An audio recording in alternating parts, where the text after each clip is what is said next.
Tichiri pana Marko 12 pakare, pane musoro wenyaya muduku unoti Jesu unorumbidza chipo chechirikadzi.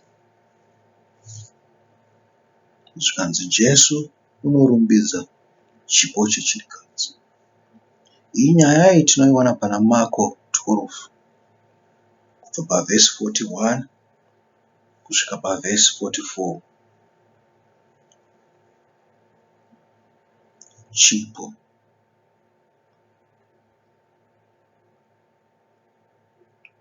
Sezvamunoziva mose kuti chipo chekereke hachimanikidzwe. Iwe unoenda nepaunogona napo, chikurusa kwete nepaunogona napo, asi nepaunofara napo. Muri kuzvinzwa? Wakazvimanikidza zvakanaka, chero zvisingazobuditsa kuti iwe utambudzane nevamwe kana kuti ukonzere kuti vamwe vatambudzike. Vanokwanisa kunge vachitambudzika ndevemhuri yako,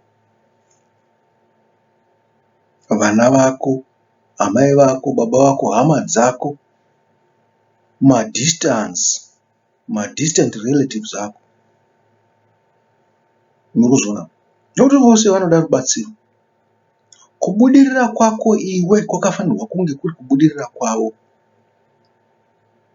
Sizvo zvamakanzwa kubva kuzvirevo, kuna mapepa aSoromoni kana kuti mabhuku aSoromoni.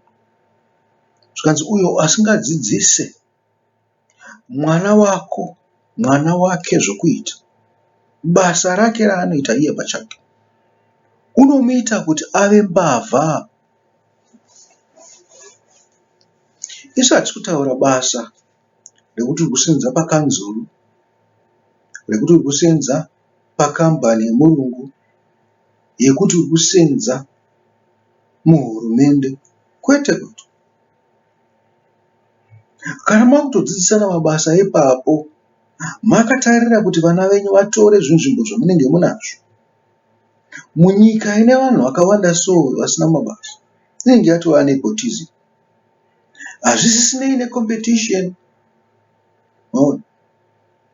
yatova favoritism. Kunzi rudzi rwedu chete ndiro runofanira kunge ruchishandira hurumende.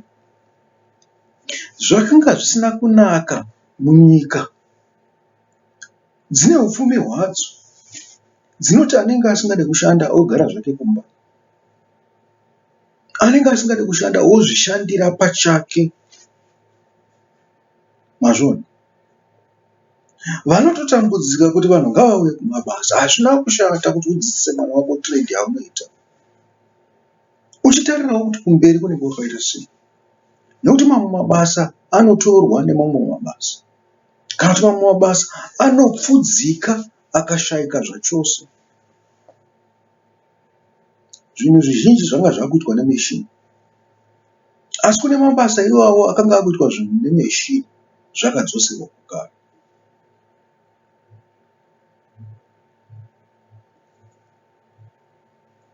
Kupa chipo.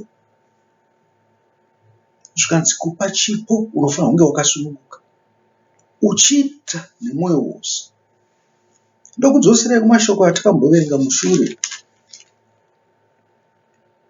Zvikanzi murayiro mukuru ndeuyu: ida Ishe Mwari wako nomwoyo wose, nomweya wose, nokufunga kwose, nesimba rose. Muri kuzvinzwa?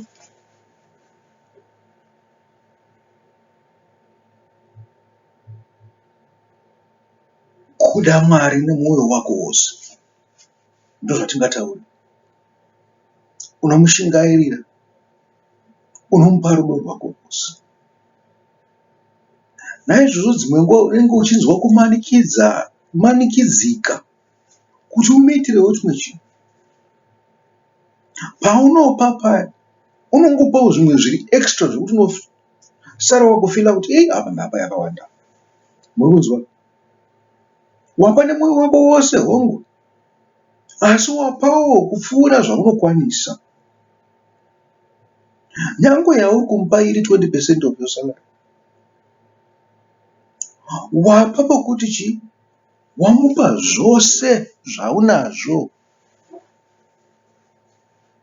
Nokuti umwe wanzi unofa pa 10% chete. Muri kuzwa? After kwamakore 3 ndo paunopa 10% iyo. Vamwe vakati 10% yemakore 3 hazvina kushata, asi inounzwa chi makore 3 apfuura.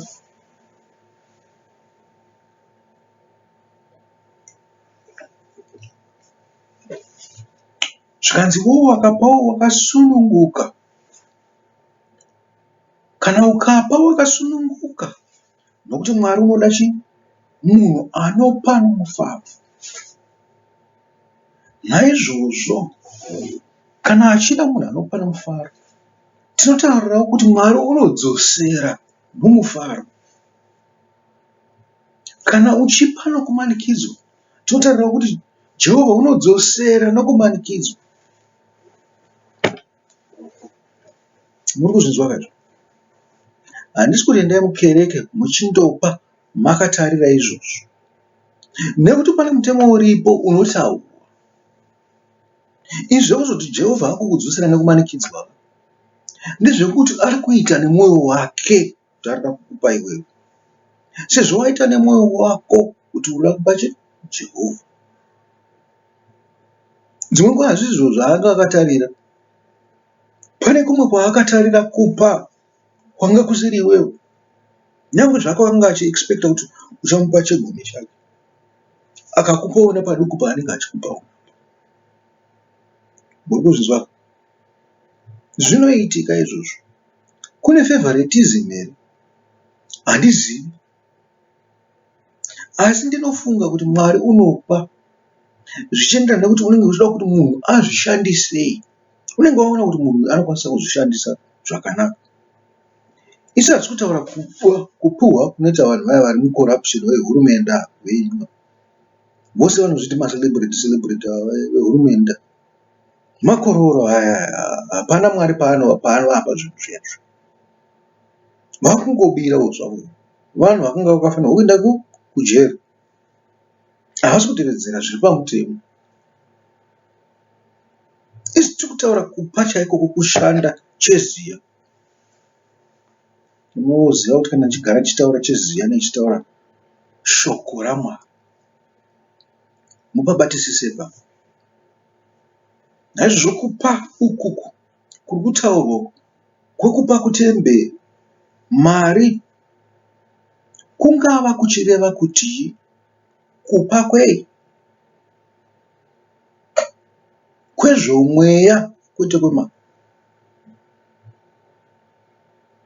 Zvikanzi apa nepose paakanga achikwanisa napo. Zvireva kuti nguva dzose unofunga zvokushumira Mwari, zuva haringapere usina kuitira Mwari chimwe chinhu. Unonzwa zvisina kukwana, unonzwa uchimanikidzika, unoenda kunorara wakasuruvara, unotambudzika usiku hwose kuti chii chandaisa. Nhasi ndambenge ndichiita ichi zvekuti hapana chandaitira Mwari.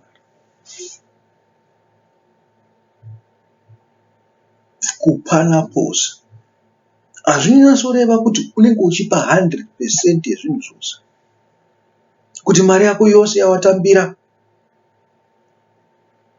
unoipa kuchechi kwete. Murangarirewo kuti munenge muchipa makororo dzimwe nguva zvamunenge muchipa mari kuchechi.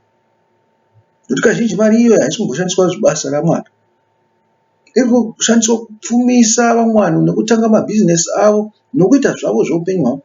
Imwe chinonobhadhariswa kun'anga. Muri kupanzwa kapa? Muzvingwarire. Chakakosha kushumira Mwari. Zvaipirwa mari kutemberi kuya kwekuti pane vamwe vanga vachiita basa rekushumira Mwari misi yose. Maona? zvanga isingapuwe munhu wani, muprista mukuru. Mari yashandiswa navaprista navarevhi nemhuri dzavo dzose kuti vose vawana zvakakwana. Vanhu vanoita basa reumwari nguva dzose. Hazvirevo kuti munhu anofanira kudhoneta kuchechi ndiye unenge uchipinda chechi. Aiwa, inokwanisa kunge ndiri kumba kwangu nditoone ministry yangu asi ndichitodhoneta kune imwe chechi nokuda kwezvainoita.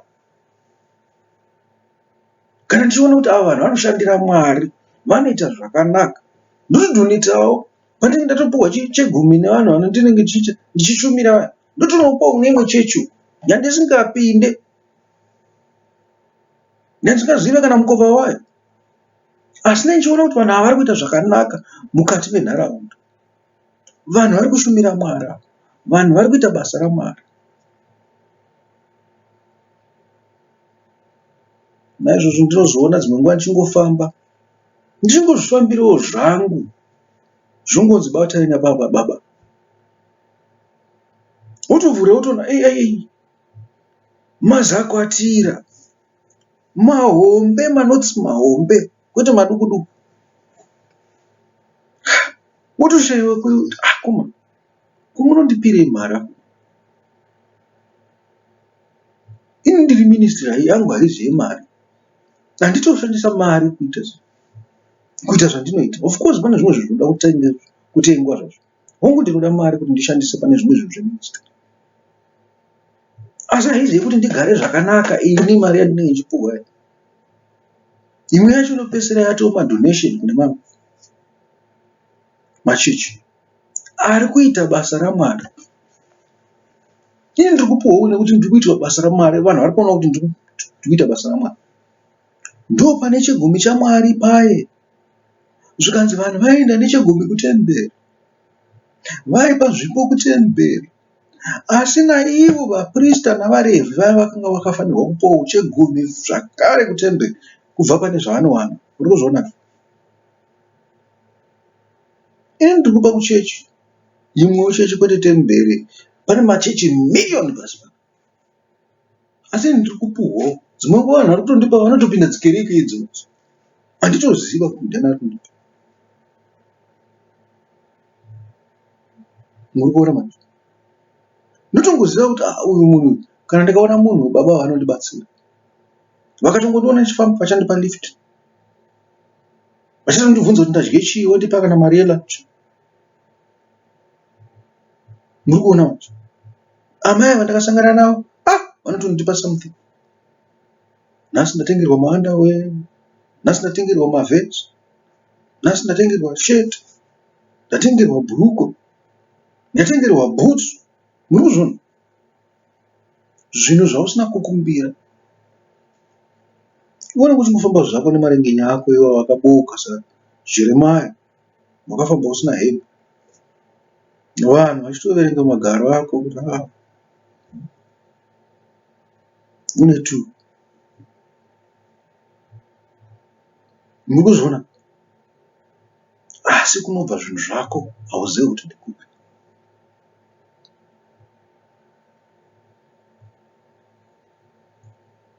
Tinoenda pamashoko. Noda kuti tiverenge mapisarema rimwe chete pakati pamapisarema akawanda. Toverengawo ndisati ndakangana. Ndonga ndiprofita.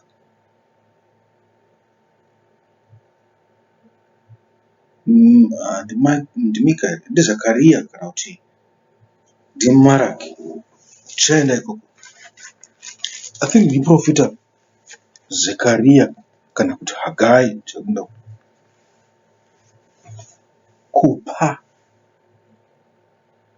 Kupa nemwoyo wose, nopose paanokwanisa. Ndikati naswire kuti hausisina chekudya kumba,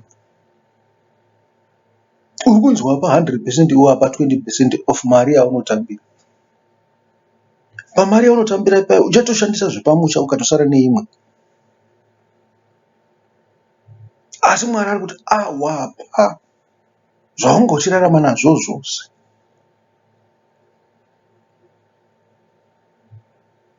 Urutonzi munhu haasi kutarisira ramangwana.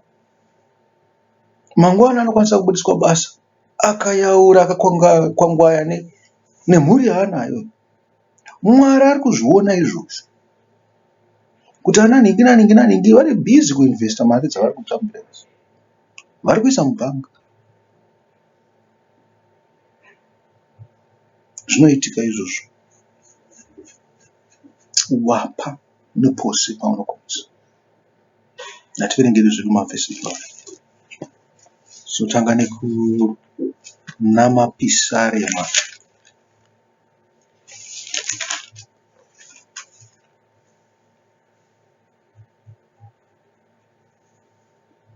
Ndoda kuti muverenge, ndikutaurire Pisarema, mutore zvakakosha zvinoenderana nenyaya yatiri kutaura nayo. Pisarema 1:7. Kunze kwaJehovha hapana chingaitwa, rwiyo rworwendo rwaSoromoni, rwiyo rwokukwidza Zioni. Kana Jehovha asingavaki imba, vavaki vayo vanobata pasina. Kana Jehovha asingachengete guta, murindi unorindira pasina. Hazvina maturo kuti mumuke mangwanani nokunonoka kundovata, nokudya zvokudya zvamakatamburira,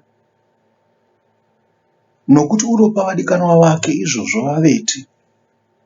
Tarirai, vana inhaka inobva kuna Jehovha, chibereko chechizvaro ndiwo mubayiro waanopa. Semiseve muruoko rwemhare, ndizvo zvakaita vana voujaya. Uno mufaro iye murume une goba rizere namo. Havanganyadziswi kana vachitaurirana navavengi vavo pasuo. Manzwi aJehovha. Torai zvinoenderana nemusoro watiri kutaura pamusoro pawo, musoro wenyaya, nokuti Jesu unorumbidza chipo chechirikadzi. Nezvamuchaverenga kubva ipapo. Tati tichiendawo pana muprofita.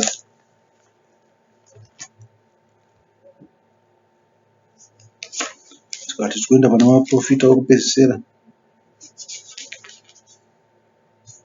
ana Maraki.